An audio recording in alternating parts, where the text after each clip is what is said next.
గజియాబాద్లో fake ఎంబసీని నిర్వహిస్తూ కోట్లాది రూపాయలు స్కామ్ చేసిన విషయం తాజాగా వెలుగులోకి వచ్చింది. కొన్నేళ్ల నుంచి ఫేక్ ఎంబసీని హర్షవర్ధన్ అనే వ్యక్తి నిర్వహిస్తున్నట్లు తెలుస్తోంది. సరిగ్గా ఎంబసీ ఎలా ఉంటుందో అదే విధంగా కార్యాలయాన్ని ఏర్పాటు చేసి విదేశాల్లో ఉద్యోగం ఇప్పిస్తారని హర్షవర్ధన్ జైన్ అనే వ్యక్తి పలువురిని మోసం చేశాడు. ఈ స్కాములపై ఏకంగా శిక్షణ సైతం తీసుకున్నట్లు తెలిసింది.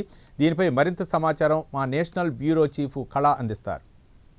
గజియాబాద్లో అతిపెద్ద స్కామ్, కొన్ని వందల కోట్ల ఏదైతే మనకు ఇక్కడ కనిపించేటటువంటి బిల్డింగ్లో ఒక వ్యక్తి ఎంబసీ పేరుతోటి ప్రారంభించి కొన్ని కోట్ల రూపాయల లావాదేవీలు నడుపుతున్నాడు దాదాపు 12 సంవత్సరాల నుంచి. కానీ ఈ విషయం ఇక్కడ ఉండేటటువంటి దగ్గరలో అంటే దాదాపు ఒక 500 మీటర్స్ దూరంలో ఉన్నటువంటి పోలీస్ స్టేషన్కి కానీ ఇక్కడ ఉండేటటువంటి వాళ్ళకి కానీ ఎవరికి కూడా సమాచారం తెలియదు. కానీ ఇతడు ఏదైతే మనకి ఇక్కడ కనిపించేటటువంటి ఈ బిల్డింగ్లో దాదాపు 10 సంవత్సరాల నుంచి ఉంటున్నాడు. దాదాపు ఈ ఇంటి అద్దె మనకు 2 లక్షల రూపాయలు.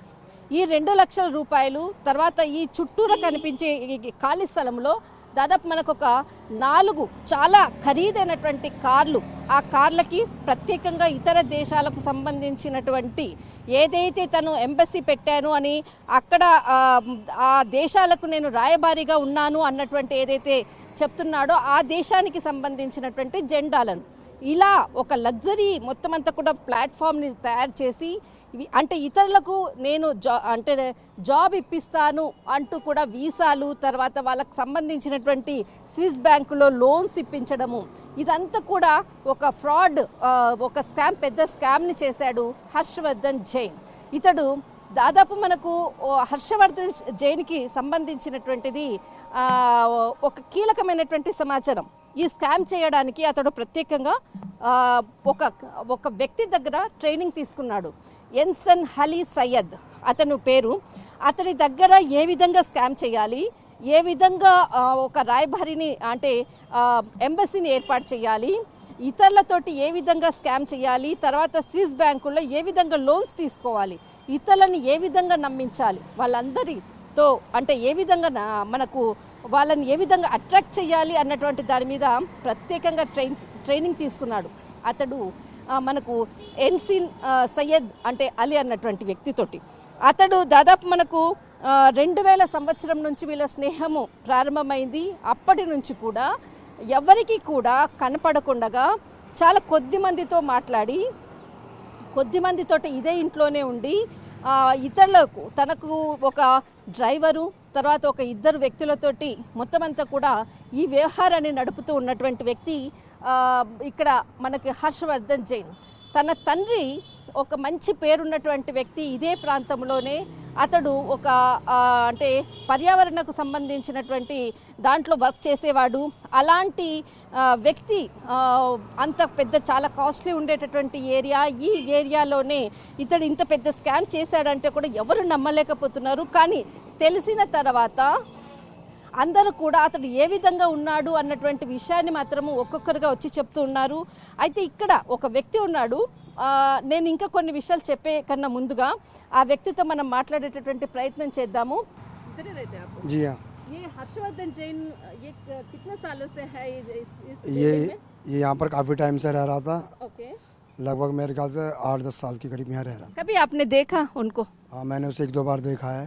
अच्छा, मतलब क्या है इसका माहौल में, मतलब आगे का कुछ ऐसे बड़ा देखिए- गाड़ी है, देखिए ऐसे कुछ सुना था? देखिए यहाँ पर 4-5 गाड़ियाँ खड़ी रहती बड़ी बड़ी, ओके, ठीक है। उन गाड़ियों पर विभिन्न देशों के झंडे और नंबर प्लेट भी दूसरे तरीके की। ओके, ऐसे लगता था कि जैसे कोई बाहर का कोई बड़ा अधिकारी या जिसे कहते हैं वो रहता हो। ओके। और बहुत ही कम यहाँ वो लोगों से संपर्क में रहता था। फिर इतना साल से इधर इतना बड़ा स्कैम किया, इधर पास में मतलब पुलिस स्टेशन है, मतलब किसी को भी पता नहीं चला? देखिए वो इस तरीके से यहाँ रहता था कि पुलिस भी शायद उस पर हाथ डालने से डरती थी कि बड़ा कोई अधिकारी हो सकता है। इसीलिए पुलिस यहाँ पर स्थानीय पुलिस पर कम वो ध्यान देती थी यहाँ पर। ओके, लेकिन उसका भौकाल इस तरीके से बना के वो रहता था कि स्थानीय पुलिस भी डरती थी शायद कि भाई कोई बड़ा आदमी हो सकता है। मतलब इतना बड़ा स्कैम होने के बाद कोई पुलिस वाला ऐसे मतलब इधर आके चेकिंग किया? मतलब कितने बजे ये रात को हुआ था, दिन को हुआ था, इनको कितने बजे पकड़ा था? देखिए दिन की घटना है ये। इसमें नोएडा की, जो हमने अखबारों में पढ़ा, नोएडा की पुलिस ने यहाँ पर आकर कार्रवाई करी। STF जिसे बोलते हैं, उन्होंने कार्रवाई करी, कई घंटे कार्रवाई चली यहाँ पर। स्थानीय पुलिस को भनक ही नहीं लगी कि नोएडा की पुलिस ने क्या कार्रवाई करी है। ओके। उसके बाद ये मामला बना। और मैं बता दूं आपको, यहाँ चौकी भी पास में ही है, थाना भी पास में ही है, लेकिन वो जिस तरीके से रहता था ना, जिस तरीके से बड़ी बड़ी गाड़ियाँ, विभिन्न देशों के झंडे, एक बड़े तरीके से भौका लगता, स्थानीय पुलिस कम ही ध्यान देती थी। लेकिन इन पर एक बार एक केस दर्ज हुआ था, इसके पास एक सैटेलाइट फ़ोन बरामद हुआ था। वो केस आज भी कविनगर थाने में पंजीकृत है, जिस केस में ये इन्वॉल्व था। अच्छा, ये कभी मतलब इतना इधर आसपास लोग से भी कोई भी इंफॉर्मेशन देने के लिए भी वो लोग भी है ना मना कर रही थी, मतलब इधर का कभी किसी से बात करना, इधर कभी कुछ फंक्शन हुआ था, कभी ऐसे ये उधर फंक्शन में आने का कुछ देखा था आपने? देखिए ऐसे फंक्शन वगैरह यहाँ कभी नहीं हुआ।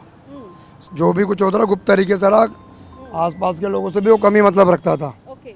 मैंने काफ़ी लोगों से बात भी करी, कह रही जग्गी भाई हमने ही नहीं देखा है, नहीं ओके। बहुत कम उसे देखा, गाड़ी में बाकायदा हाथ हो जाता है, बाकी लोग नहीं ध्यान दिया।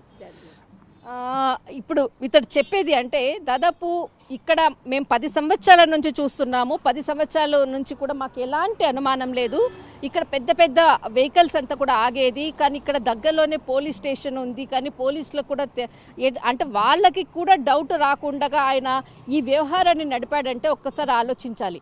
దాదాపు కొన్ని వందల కోట్లు ఏదైతే మనకు నోయిడాకు సంబంధించినటువంటి ఎస్టీఎఫ్ పోలీసులు అర్ధరాత్రి 10:30 నుంచి 12 గంటల సమయం వరకు కూడా ఇక్కడికి రావడము, లోపల హర్షవర్ధన్ జైన్ ఉన్నటువంటి సమాచారం పక్క సమాచారంతో ఆ సమయంలో రావడం, అప్పుడు దాదాపు 44.7 లక్షల ఏదైతే కరెన్సీ అంటే మనకు నగదును కూడా పట్టుకోవడం జరిగింది. దాదాపు మనకు ఇక్కడ అక్కడ మనకు మారిషస్లో ఒకటి బ్యాంక్ ఉంది, తర్వాత ఇండియాలో ఓన్లీ ఒకటే బ్యాంక్ ఉంది ఈయన లావాదేవీలకు.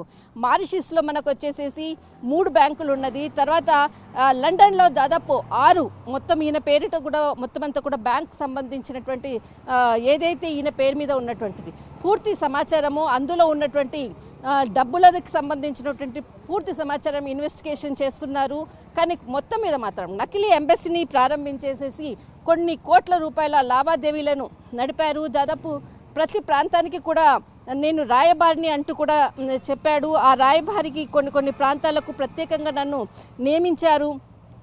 2012 నుంచి 2016 కూడా ఆర్టికా, తర్వాత సెబోర్గా, పాల్వియా, లోఢ్యానా అన్నటువంటి ప్రాంతాలకు నేను రాయబారిగా ఉన్నానంటూ కూడా ప్రత్యేకంగా వచ్చినటువంటి వాళ్ళందరికీ కూడా చెప్పడము, ఆ విధంగా వాళ్ళకి నమ్మకం కలిగే విధంగా కూడా ఈ ఎంబసీని ఏర్పాటు చేశాడు.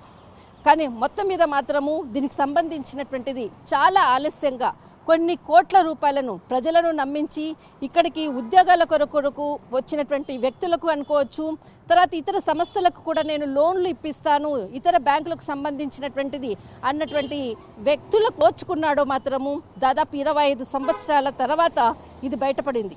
కానీ దీని వెనకాల ఉన్నది ఎవరు, దీని వెనకాల వల్ల నష్టపోయినటువంటి వాళ్ళు ఇప్పుడు బయటికి వస్తే ఇంకా మరింత సమాచారం కూడా వస్తుంది. అయితే ఏదైతే ఇతన్ని పట్టుకున్న తర్వాత అతని దగ్గర ఉన్నటువంటి డైరీనే ఇప్పుడు చాలా ప్రధానమైనటువంటి కీలకమైనటువంటి సమాచారం. కానీ ఇన్ని కోట్ల రూపాయలు నష్టపోయి ప్రజలందరూ కూడా ఉద్యోగాలు లేక ఇలాంటి వ్యక్తుల ద్వారా మోసపోతున్నటువంటి వాళ్ళు మరెంతమంది ఉన్నారో తెలియదు.